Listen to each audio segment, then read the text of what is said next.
Thank you so much for a wonderful turnout this morning for Poster Spotlight 6 on local regional therapy. I hope you had the opportunity to view posters this morning. I'm Mylin Torres. I'm a professor of radiation oncology at Emory University. Just a couple of housekeeping note. If you'll look up, there's a QR code where you are welcome to post questions that will show up online for our panelists. In terms of order of business, we're first going to have our discussant, Dr. Erin Gillespie, who is an associate professor of radiation oncology at Fred Hutch Cancer Center. She's on faculty in the Division of Radiation Oncology at the University of Washington School of Medicine. We are delighted to have her discuss the first 4 posters on radiation treatment specifically. Welcome, Dr. Gillespie.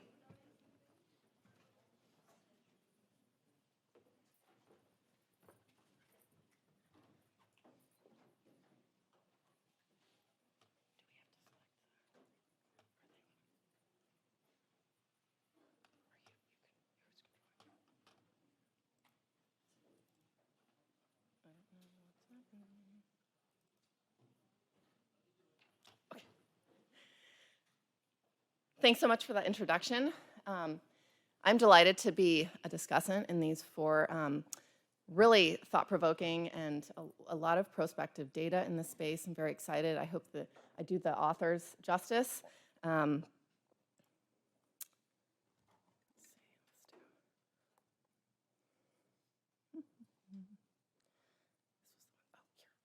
Okay, so she mentioned where I work. I have no financial disclosures, but I am a co-author on the abstract PS601, which I will discuss last. So I think our outline for today, kind of my overview, is we're going to talk about optimizing the use of advanced or complex radiation techniques in the first 2 abstracts, then talk about de-escalating treatment in the early stage setting with radiation as a potential alternative to surgery, and then the opportunity to escalate therapy in the patients that are doing less well with radiation combined with systemic therapy.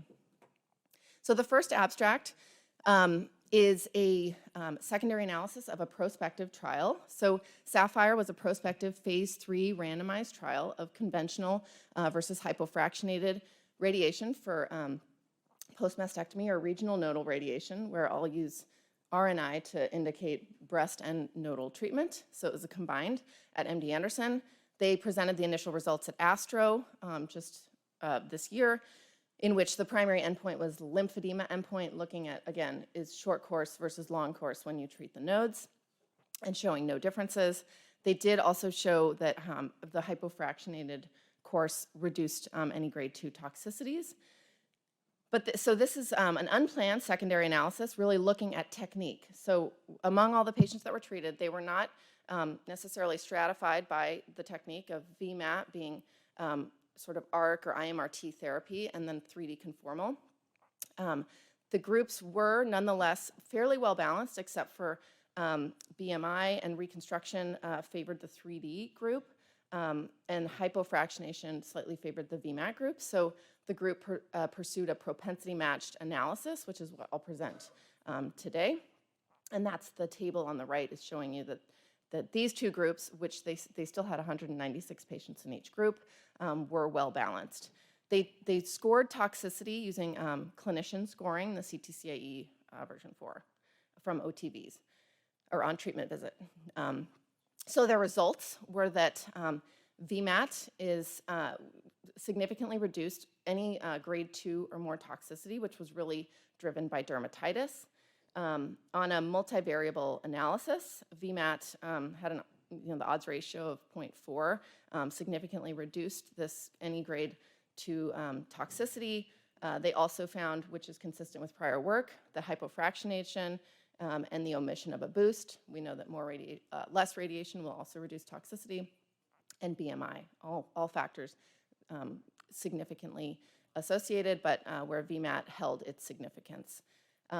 In the right, it's showing you the actual techniques that they used in looking at homogeneity. So when we treat with radiation, we think about how well we can deliver the prescribed dose without giving extra dose in order to achieve that. And so what you see on the right is VMAT or IMRT, which is because of the multiple fields, you're able to get a little bit better homogeneity, we could call it. And there is some data showing that homogeneity is associated with toxicity. In their 3D group, they did do, there are two ways to accomplish 3D. One is through what's called a partially wide tangent, where you actually extend the field to cover the internal mammary nodes, shown here, and also a photon-electron match. Oh, can you guys not see? Oh, I'm like pointing here at the. I apologize. So most of their patients were using this photon-electron match, where you can see that you get a significant difference in this more heterogeneity, let's say. In the middle is the partially wide tangent, and on the right. But VMAT wins regardless of the type of 3D that you use, but you do see that significant wider difference when you're using this photon-electron, which I believe is the preferred treatment at MD Anderson in large part because you do get better, some good coverage of the internal mammaries with that approach.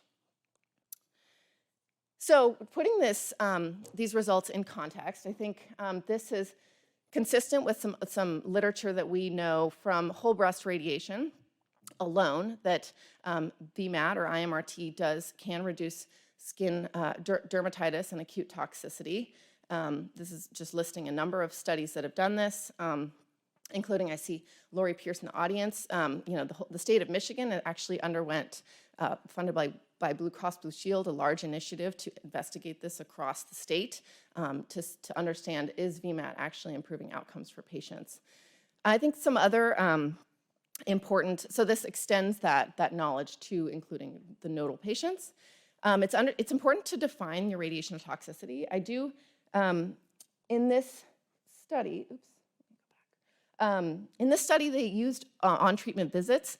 I think acute toxicity should be defined within the first month or so after radiation as well. And we do know that with increasing short courses, we have toxicity peaking in the couple weeks after radiation. So always being aware that collecting the data in those couple weeks after treatment, particularly in the hypofractionated group, may be helpful in informing a complete picture of acute toxicity. But this study will also be able to tell us about subacute, I think more along the 6-month line, and then long-term, greater than 2 years. So more to come on toxicity, certainly, from this large and important data set.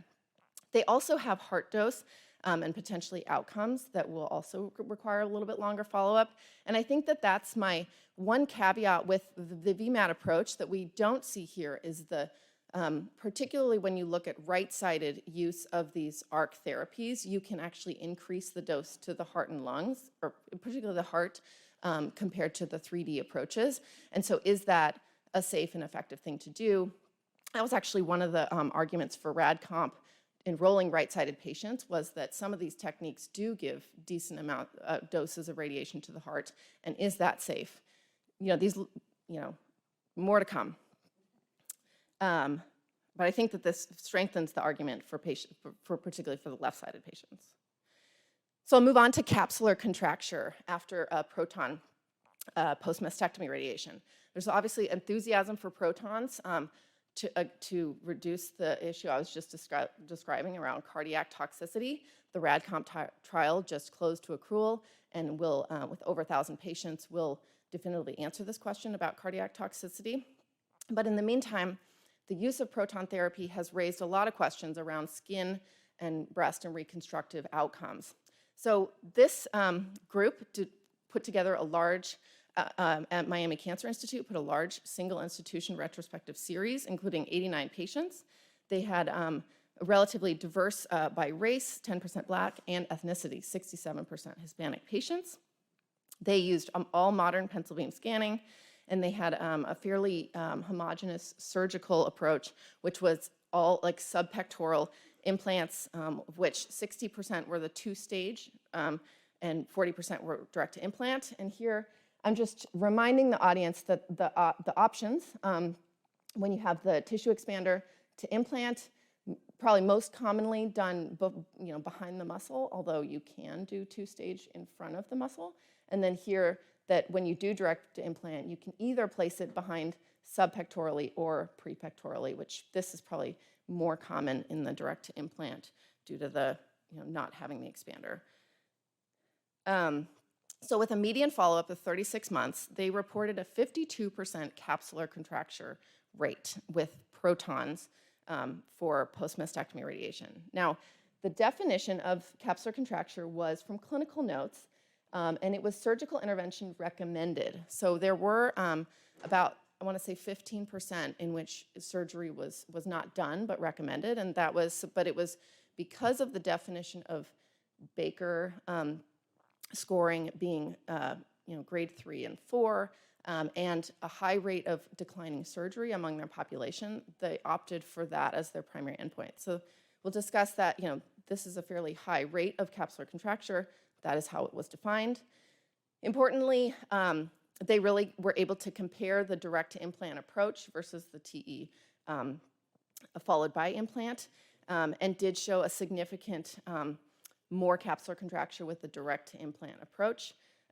This is the numbers from the univariable analysis, but they also ran a multivariable, and basically this was the only factor that was significant for the capsular contracture endpoint. And on the right, you're seeing the contracture-free survival being worse with the direct to implant approach. So, this study is important. It's really like a good opportunity to compare the two-stage approach versus the one. It does show a pretty high incidence. I'm showing here just a couple other, the most data probably that we have in this space. There's a number of studies from MGH retrospectively showing that protons increase this capsular contracture rate. Although their numbers were smaller than we see in this study, they were able to compare it to photons directly within the study. In the study, we only have protons. And then interestingly, when you look at Mayo published last year a randomized trial of conventional versus hypofractionated protons and reported their 23% surgical revision rate at 2 years. It was fairly similar with the hypofractionated, but just to keep apples to apples, since all these patients were conventional, those were the numbers. They did 73% were prepectoral. Does prepectoral differ from subpectoral? The data from MGH would say no, but these numbers do vary quite a lot. And so that, that jumps me to my defining the endpoint purpose, which is, this is a very difficult space for radiation because the endpoint is nebulous. There's higher inter-rater reliability with Baker scoring, but also surgeon recommendations and interventions.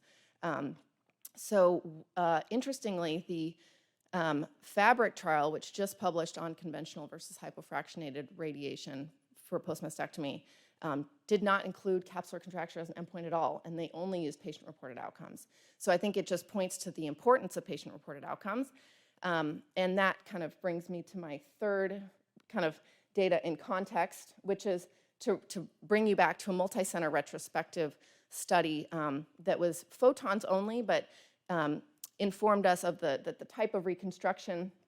Implant versus autologous was a key factor in reconstructive complications, where they had multiple outcomes, including the 2-year surgical endpoints, but they also include the breast Q, which was a tool developed by the plastic surgical community. And you can see here that radiated implants definitely have the worst satisfaction with breast compared to unirradiated implant versus radiated autologous flap versus an unirradiated autologous flap. You see much smaller differences.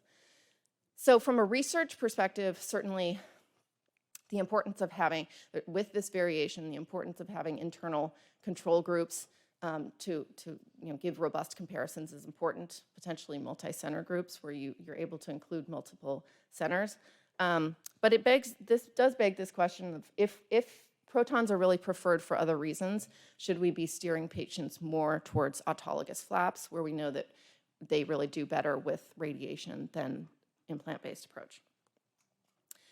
So in the next abstract, I will be talking about omitting surgery for a stage 1.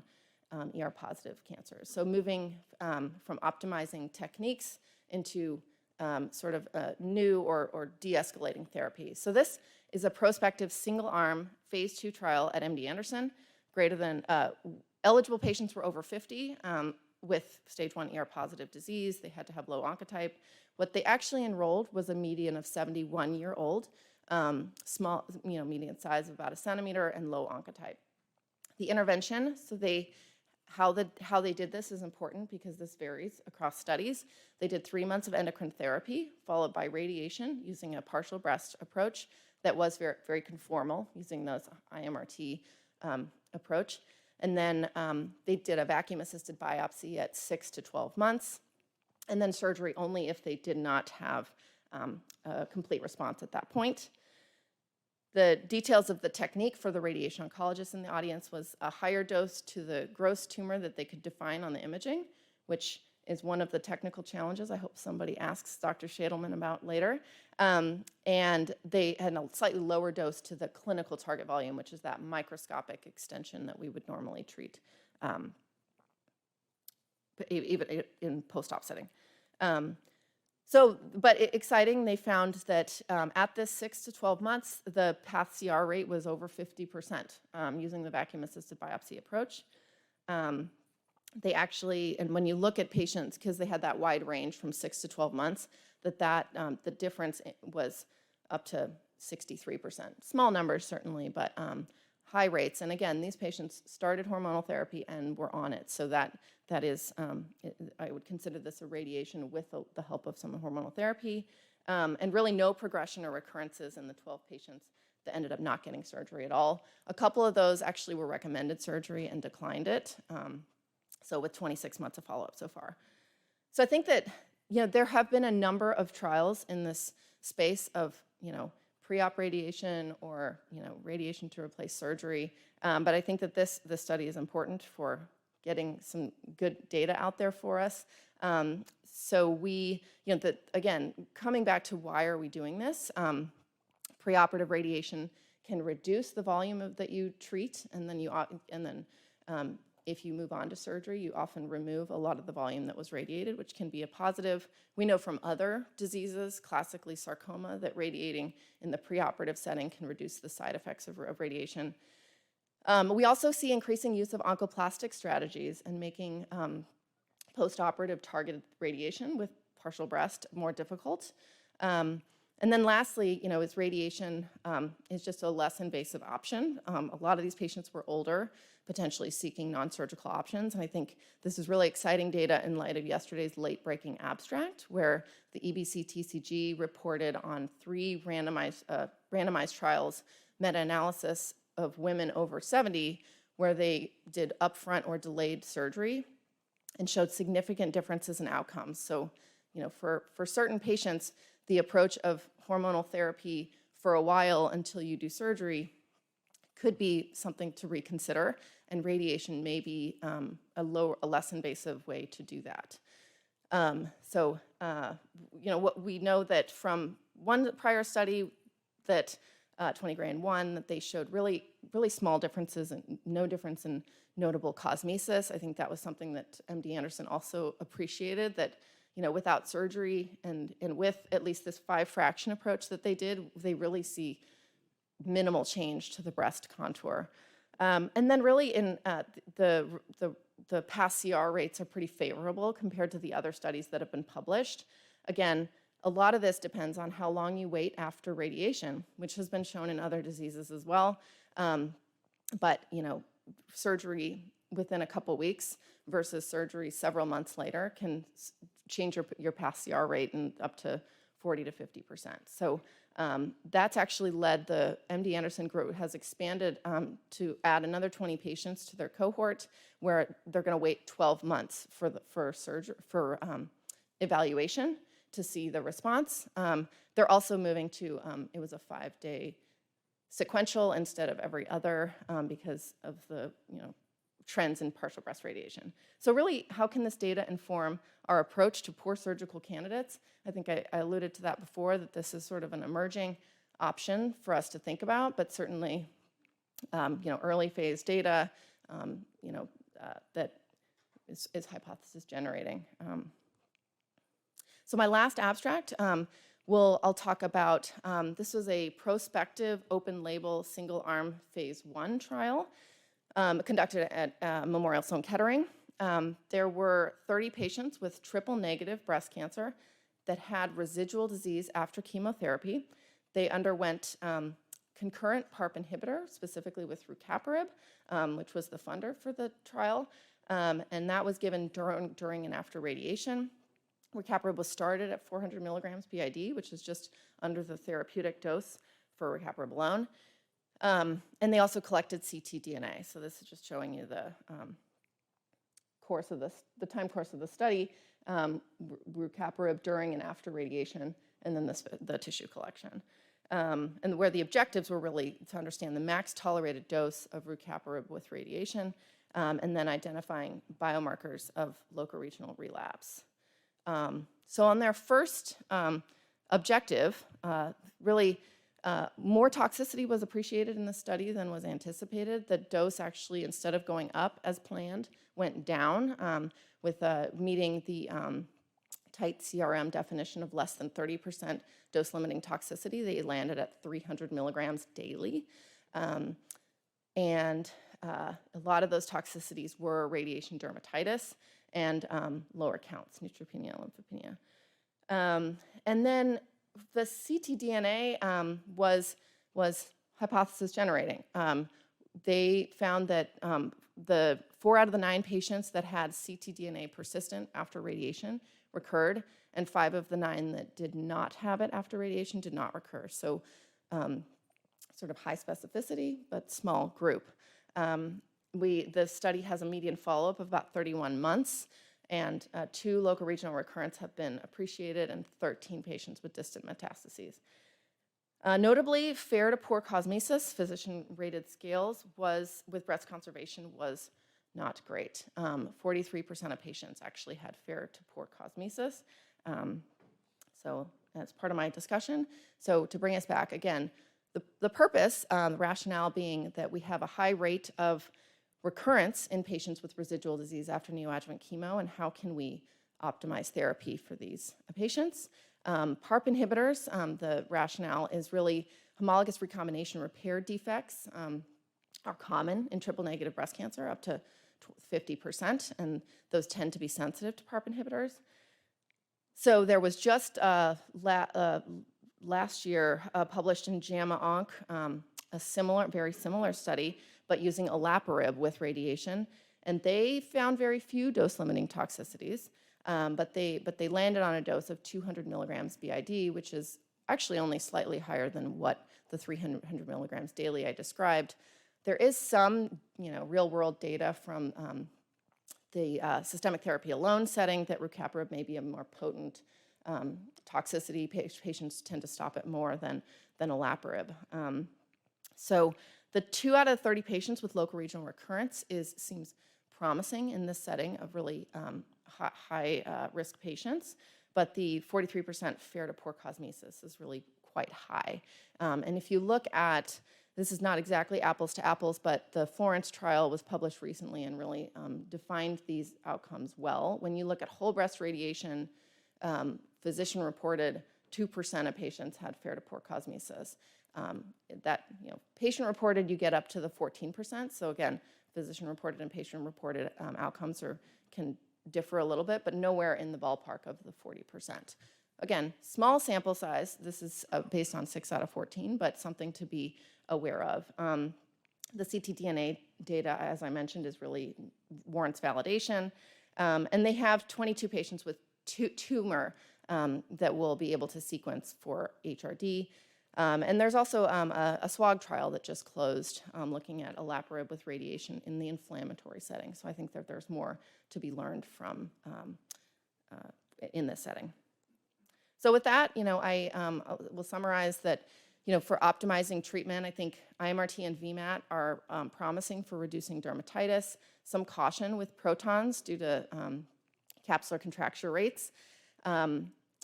So, like every new technology, like 2 steps forward, 1 step back, but we're still making progress.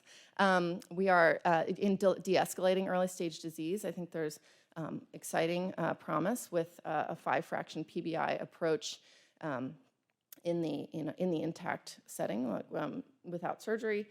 And then for escalating radiation, PARP inhibitors do seem to be radiosensitizing, but at the cost of toxicity, both acute and late, and that ctDNA is a potential tool to warrant further exploration. With that, I will we'll be able to invite, I think, all the presenters up to allow you to ask them directly all your great questions. Thank you, Dr. Gillespie. That was fantastic. Very comprehensive. I'd like to invite Drs. Kuehn, Goodman, Zerey, and Shaitelman up to the stage, please. And as I remind you about the QR code, if you want to submit any questions, there's also a microphone there.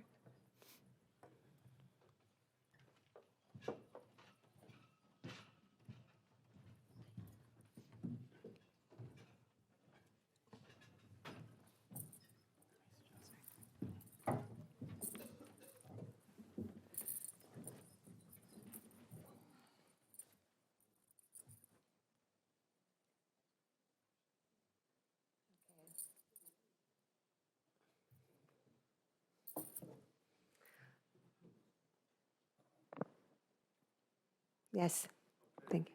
Yeah, due to the time zone difference, I'm clearly awake to ask.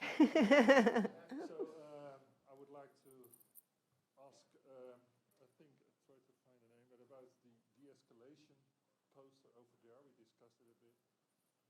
What do you think is the next step, right, to distinguish the, I would say, very indolent ones from the potentially hazardous ones? I think that, So sorry, it's a bit low. I have to repeat it. Is it better this way? It's not on, so It's not on. I'll repeat it if you. The question was, what are the potential next steps after this study? Yeah, so I mean, initially our hope was to try to use biomarkers like Arctic or Polar to try to see if those help predict responsiveness to radiation. And since Exact Sciences kind of owns that, they were interested, but then that kind of changed. So that it's, you know, again, it's kind of a moving target. We do have some CTC data on these patients, ctDNA, but you know, again, the numbers are very small, and I think that is the question. Biologically, who benefits from this? We are using Oncotype because that's the most widely used tool. We were using that more to try to predict who is at lowest risk of having sentinel node involvement because we really wanted to have the lowest risk patients. I don't know if that's the right tool to understand who's the most radiation responsive. So I think doing this in a multi-institutional setting with a more diverse patient population, getting more numbers, and I think really looking to those biospecimens would be important. Thank you. Dr. Pierce? So I don't know if this is on or It's not. not. I need Yep, to okay. repeat your question for the online audience. Go ahead. So it's on now. Okay, great. So Lori Pierce, University of Michigan. Excellent discussion, Dr. Gillespie, of all these topics. Question about the VMAT versus 3D. Would you comment about the integral dose and the concern of second malignancies? Yeah, I think that's a little bit of the large elephant in the It's a huge elephant, the future actually. room, right? Yeah. And so it's something that we need to be mindful about, right? We all know that VMAT causes increased low-dose spray. It's unclear what that means, right, in terms of implications. We were talking to our lymphoma colleagues at Anderson to try to get a better understanding of this. I think this is a national question, right? It's all something that we're looking at, right? So I think it'll be, hopefully 20 years down the line, we're not kind of saying, gosh, why do we do that? But I think trying to be mindful with our constraints, ensuring that we get as low doses, as possible, that we focus our beams potentially more in a tangential fashion if possible. We do that certainly for our partial breast irradiation patients. So it's a great question. I don't think I have an answer for you, Yeah, unfortunately. I mean, some of us don't use VMAT at all for that concern. I don't use VMAT because I am concerned of what we could see in our patients 15 and 20 years down the road. I personally like to beat 3D as far as I can to get as good a dose distribution because of my concern of VMAT. So I just want to make sure that the audience is aware that there is a risk of second malignancies. It may be more of a theoretical risk, but a risk nonetheless when you use VMAT. Where that second malignancy could include the contralateral Right. breast, certainly. Right. Mylin, there's a... Hi, Sarah Myers, Ohio State. Thank you for the presentation. I was hoping that Dr. Shaitelman could comment as to the definition of PCR and whether it included DCIS. So for us, PCR was no residual disease at all. If we saw anything at all, we recommended patients go to surgery. Thank you. A question for Dr. Zerey and the researchers looking at capsular contraction in the proton patients. In terms of planning with tissue expanders versus permanent implants with protons, are there special things that you take into consideration just within the planning given the density of those magnets within the expander? Thank you for the questions. We would like to prefer tissue expander if choose proton treatment because we see that tissue expander much less capsular contracture rates compared direct to implant. And we know that historical data for photon treatment much less comparing proton data regarding capsular contracture rates, but we usually prefer tissue expander during the treatment. I can add to it a couple things. We don't treat any double ports expanders, and we are careful to prevent cold spots behind the port. So we use angle our beams so that we're very careful with cold spots behind the port, and we actually have an Emory-based distance threshold for which is, I think it's like 1.2 centimeters, where we won't, if that space is too small, we won't treat those patients with expanders. But like Dr. Zerey said, our go-to is the Ts. Thank you. Dr. Kuehn, a follow-up question for you. In terms of the cosmetic outcome you were seeing with the combination of rucaparib with radiation, any thoughts on why that might have been more than you were expecting? I mean, look, I think that drug is very radiosensitizing, and it's radiosensitizing normal cells as well. And I think we clearly saw a signal of poorer cosmesis with the combination of radiation and PARP inhibitor.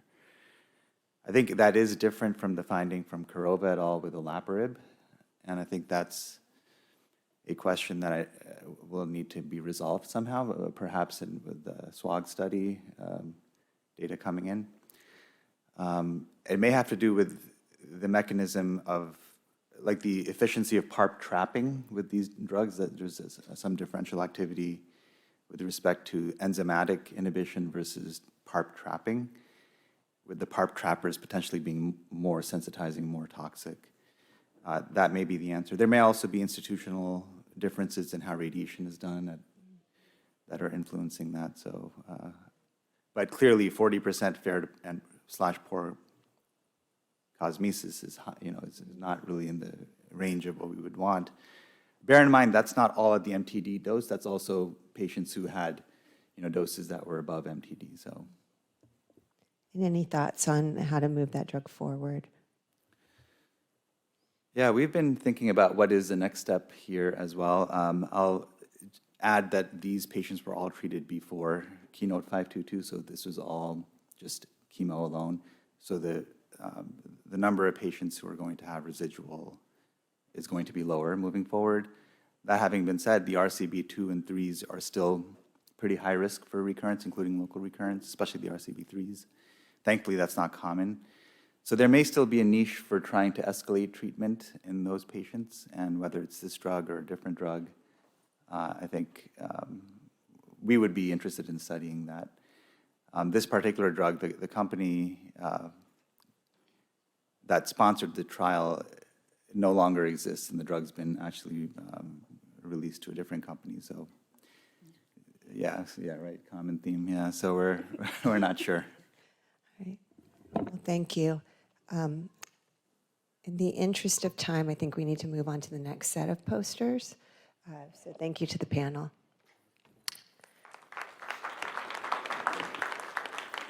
Next, I'd like to introduce our next discussant, Dr. Alastair Thompson, who's a professor of surgery at Baylor College of Medicine and co-director of the Breast Center at the Comprehensive Cancer Center, Dan Duncan.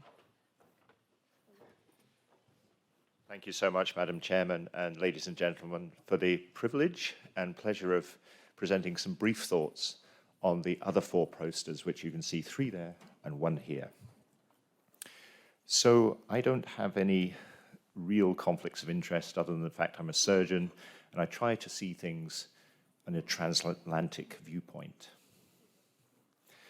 Over the years, over the last 100 years, we've moved from the Halsted mastectomy, there's Halsted, to Dr. Fisher and others convincing us that breast conservation could be an equally good, if not better, approach. In the axilla, we've moved from everybody having an axillary lymph node dissection to now being able to use sentinel node technologies. And here's MagTrace lighting up a sentinel node with the most modern technology and a little seed so that we can target the, and you can't see my marker, no. So a little seed bottom right, which is targeting the node for after neoadjuvant chemotherapy. So we're doing less surgery over the years. What I'm going to focus on today are really 2 elements, 2 posters on the mastectomy conservation conundrum, and 2 posters on what should we do after neoadjuvant chemotherapy. I'd like to show the evolution in our thinking, a bit like that Darwinian evolutionary napkin, top right, and also have everyone remember that as surgeons, we are very dependent on what our imagers and pathologists do working with us, but we also impact and are impacted by medical oncologists and radiation oncologists. So it's truly a team approach. I'm going to show you 2 slides now, which are the only 2 slides that you need to remember. And I'm going to show you both slides again at the end of this talk. So we've really moved from de-escalation to using the term right sizing surgery, which as patient advocates have told me is perhaps a nicer way to think about it. And so I'm going to talk about right sizing both for the breast, from the top 2 presentations, and after neoadjuvant therapy in the axilla and the lower 2 presentations. Second slide I want you to remember and photograph, and I will put this up at the very end, is that what you're hearing today in this poster discussion really fits in with excellent presentations we're going to hear at 9 o'clock, at 12 o'clock, and at 2 o'clock this afternoon. So these are some of the other presentations today which are really worth attending. So, the Japan Oncoplastic Breast Surgery Society, 7 centers in the main island of Japan, compared 194 patients having mastectomy, and they had more axillary surgery and were more likely to have neoadjuvant therapy than the 185 patients having breast conservation, more of whom had radiation, and the 198 patients who generally were younger and were having immediate breast reconstruction. And they used the validated Japanese version of the BreastQ for patient-reported outcomes. What they were able to demonstrate is that in terms of satisfaction with the breast, psychological well-being, and sexual well-being, the patients who had the breast conservation approach really did very much better and were able to wear the clothing they wanted. I'm not very good at Japanese, so I've tried to translate that bottom right. They could wear the clothing they wanted, unlike those having a mastectomy. So those patients who had a mastectomy did not do as well in terms of the patient-reported outcomes.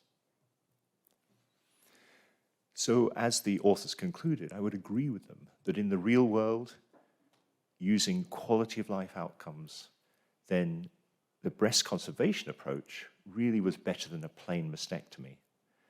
In the detail here is that if you had an immediate breast reconstruction, actually you could also do pretty well. But I would say that this adds to our global evidence, in this instance from a Japanese population point of view, that what we do as surgeons has long-lasting effects on our patients. And so we should think about what we're going to do. We should think again before we do our surgery. Think twice, cut once. Moving to the United Kingdom and the Anthem study, this study involved a lot of centers in the United Kingdom which specialize in breast surgery, and particularly the oncoplastic breast conservation approach. You can see that most of the patients, 80% plus, actually had this oncoplastic approach rather than a simple mastectomy or mastectomy with immediate reconstruction. I was a little bit uncomfortable to see that 1 in 5, nearly 1 in 5 patients actually had margin involvement initially, but that's the number in the United States as well. But we should be reassured that almost every patient ultimately had successful breast conservation when that was the approach being used. And of course, most patients had radiation treatment.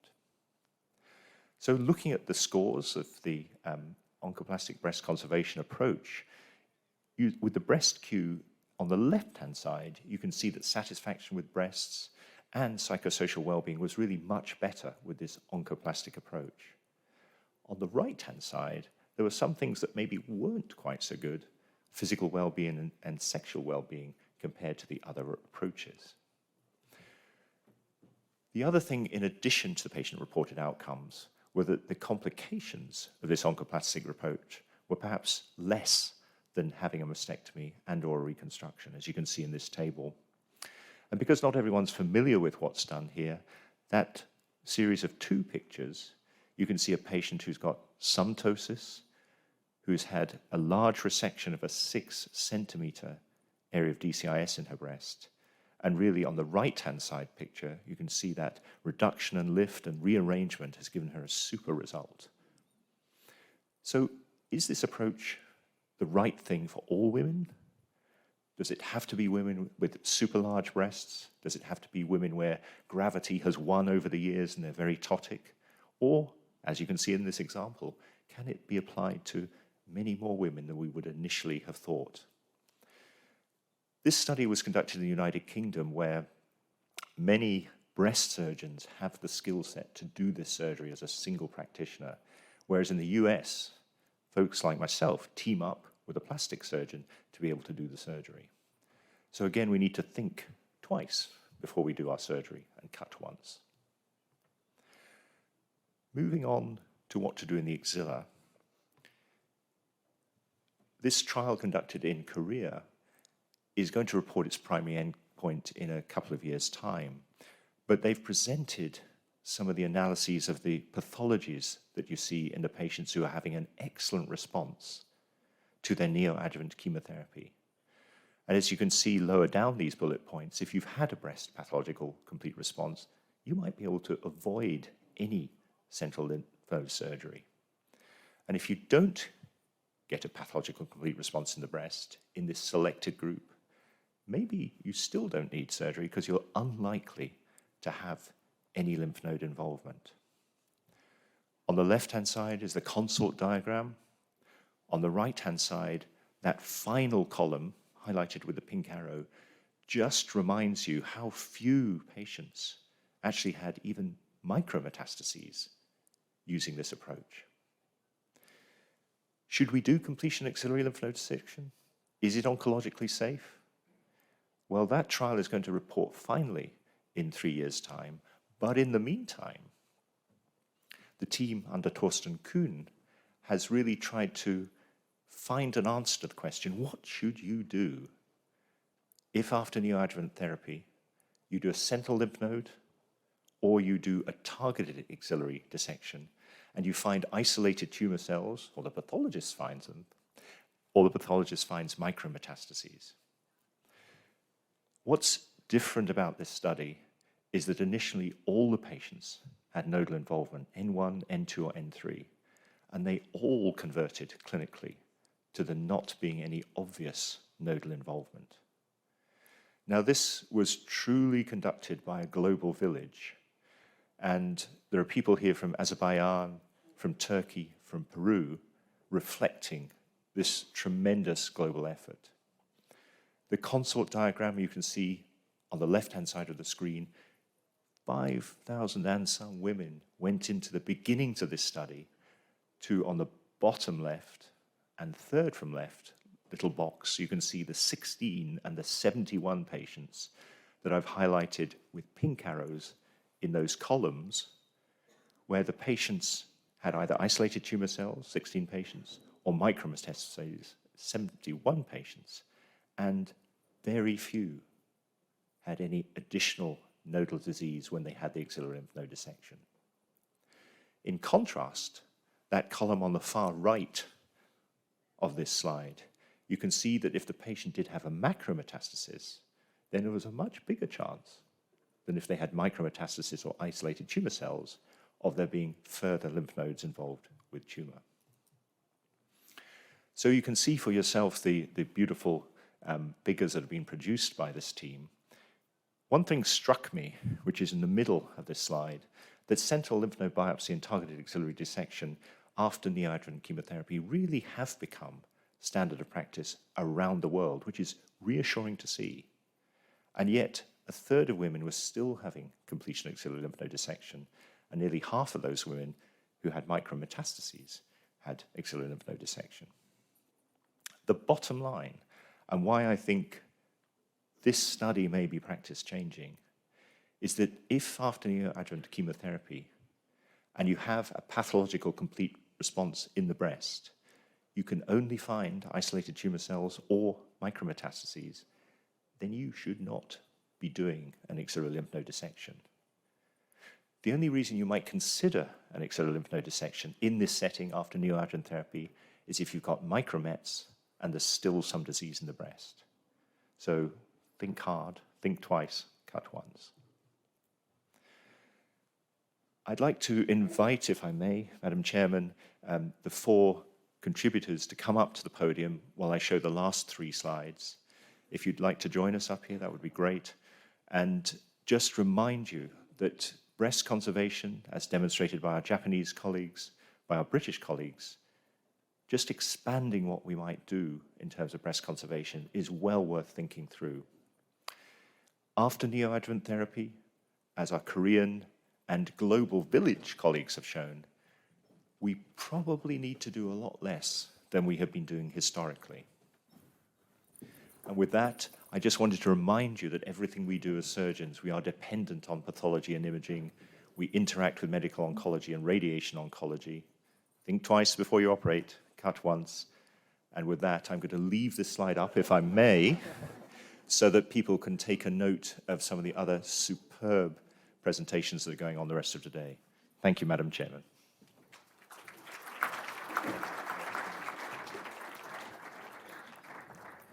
Thank you, Dr. Thompson. That was fantastic. And thank you, Drs. Kuehn, Lee, Potter, and Seki for your wonderful work and your poster presentations today. If you have any questions, please come up to the microphone and also use the QR code that was given to you initially if you have any. I'll kick it off. Dr. Kuehn, in your study, you mentioned all patients received radiation treatment.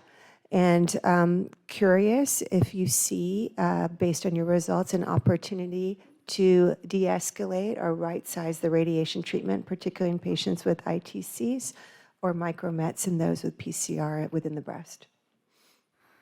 So if I understand correctly, the question was if all patients received radiotherapy.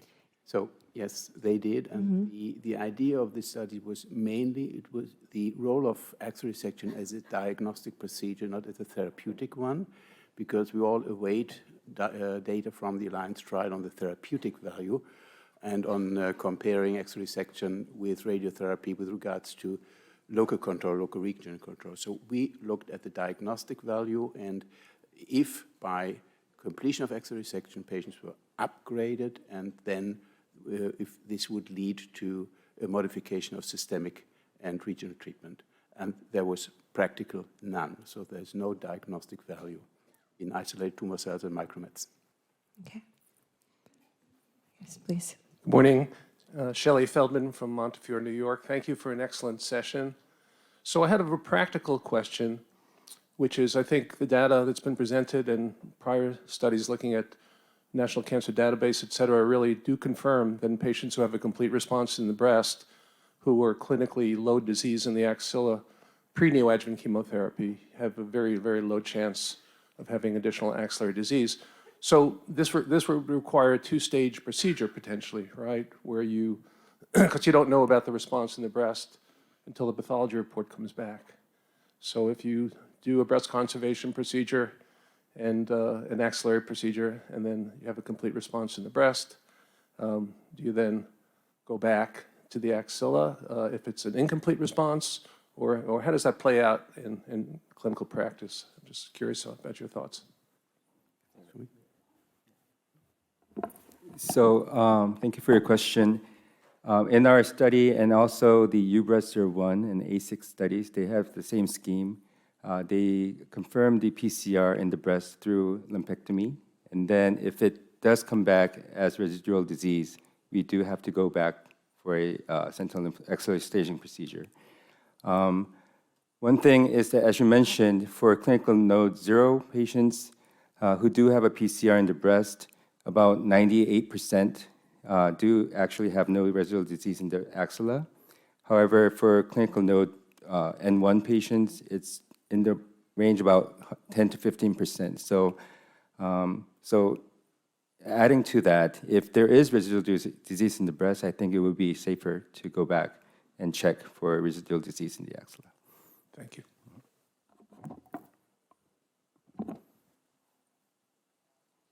Good morning. Thank you for an excellent discussion. Terry King, Brigham in Boston. My question's for Dr. Potter. Our breast reconstructive surgeons have strict BMI cutoffs for when they will offer immediate breast reconstruction, and now even when they will offer these oncoplastic procedures, which is a little challenging for us because we thought these oncoplastic procedures were thought to be the nice alternative when they can't have immediate breast reconstruction. So can you discuss sort of, do you all have BMI cutoffs? And their concern also is delays to radiation therapy. Did you see that in your series? Thank you for that excellent question. We've actually shown that oncoplastic breast conservation is safe even in high BMI women. So I don't think that should be a contraindication. And in fact, these are the very women who are very eminently suitable, as you said, for these techniques, because they're often not suitable for an immediate reconstruction. And I have patients who describe their breasts as their silver lining breasts after their cancer operation. So there's no evidence that increasing BMI leads to increasing complications because these operations are very safe. In terms of delays to adjuvant therapy, there are no significant delays because the complication rates are very small, but you need to have the necessary skills. You need to be able to make sure you don't put too much tension on the T-junction. So as Professor Thompson said, you really have to have meticulous surgical technique and think about what you're doing. But these techniques are very robust and they're very safe, and they really should be widely available. And maybe just to add, even in Texas, where we're not renowned for our small people, that we don't have an upper BMI. The other side of this, which I didn't allude to, as Dr. Torres is very familiar with, is that the radiation therapy consequences of irradiating a large breast, ptotic breast, compared to what we can do as surgeons to reduce the chances of side effects from the radiotherapy is a huge silver lining to this elegant technique of Dr. Potter's. Please. Yes, I'm Isabel from Chile, and my question is, when you have to reassess margins for after an oncoplastic surgery, how do you do it when you do large movements? How do you mark? Because we know that where it's a large invasive disease, you do neoadjuvant chemotherapy. But most of these oncoplastic surgeries, we do it in situ disease because we can't do a neoadjuvant therapy in those patients. And then those margins are very difficult to assess in the surgery. So how do you do it when you have to re-excise margins and you have moved a lot of breast tissue? That's a very good question. I think it's a very good question for even the very simple oncoplastic techniques where you've got a remote incision. For these techniques, it's a lot more straightforward in many ways. With the chest wall perforator flaps, it's volume replacement, so you can just flip the flap out and then take the margin, so that's straightforward. With the therapeutic mammoplasties, it depends how you do the procedure. I tend to take a bear with very little brain approach in that lift the skin flaps, take the lump out, and then redrape and recone the breast. So when you lift the skin flaps, the cavity is there. Margins are always a bit of a dark art going back, but with these techniques, I think it's easier than if you've done sort of a periareolar and you've gone up here to take a cancer. But really good question. Thank you. Question for Dr. Seki. In your results, were they impacted at all by the type of reconstruction that patients had after mastectomy?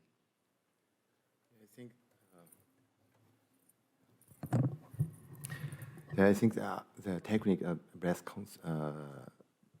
oncoplastic breast conserving surgery is more important than because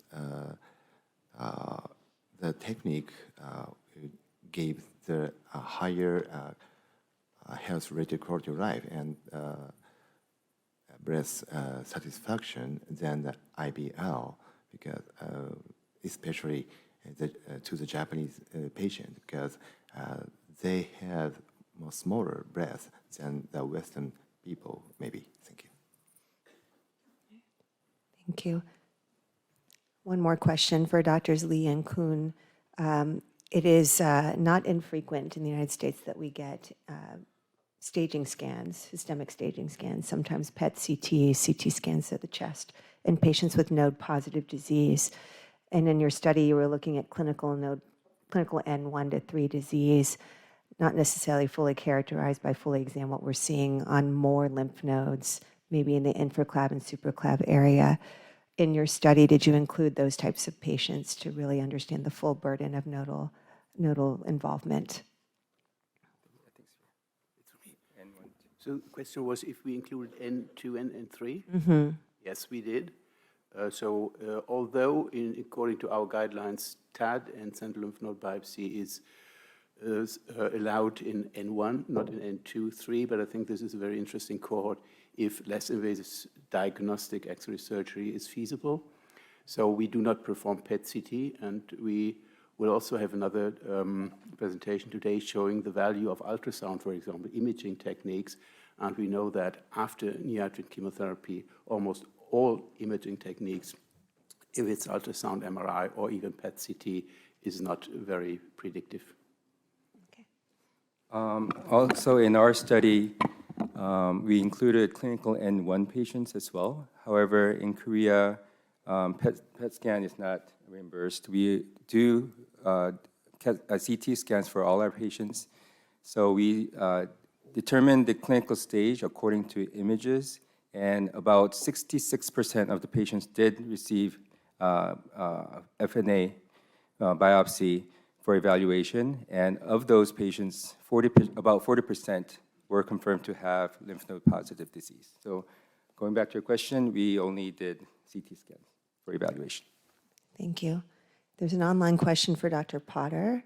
Following oncoplastic reduction procedures, is it ever the case that partial breast irradiation is performed in practice? Excellent question. I think it's quite difficult. It's a multidisciplinary approach. We need to work with our radiation oncologists to actually target the radiotherapy appropriately. In our center, we don't, because often these are much larger tumors, multicentric tumors that don't fit the partial breast criteria. But working with the radiation oncologists, I think, is the way ahead. Okay, please. Not sure. Oh, there goes. Hi, my name is Kathleen Moss. I'm a patient advocate. And I'd like to respectfully remind the professor who spoke last that talked about thinking twice and cutting once. I'm a female identifying individual. I have a husband, a male husband, and I love my flat body, but I was denied flat closure twice. So I would say, think twice, ask once, cut once. Thank you. Appreciate that.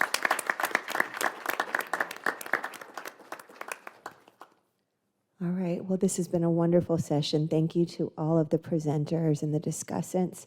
And a lot of this is really thought-provoking and potentially practice-changing work. So thank you, and have a wonderful rest of your day. Okay. Thank you. Okay.